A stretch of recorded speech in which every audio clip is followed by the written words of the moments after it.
You are taking a true and false quiz with 5 questions. You guess on all the answers. The random variable represents the number of questions you get correct.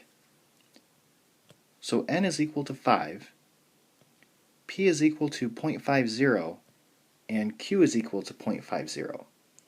So both p and q are 0.50 because on each question you have a 50-50 chance because you only have 2 options, true and false.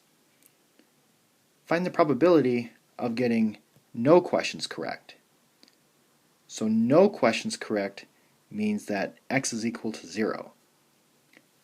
So we want to plug this information into the formula,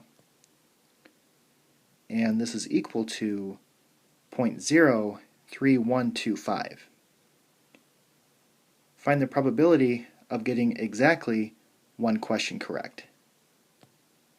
So this means that x is equal to 1, and we want to plug that information into the formula, and it's equal to 0.15625.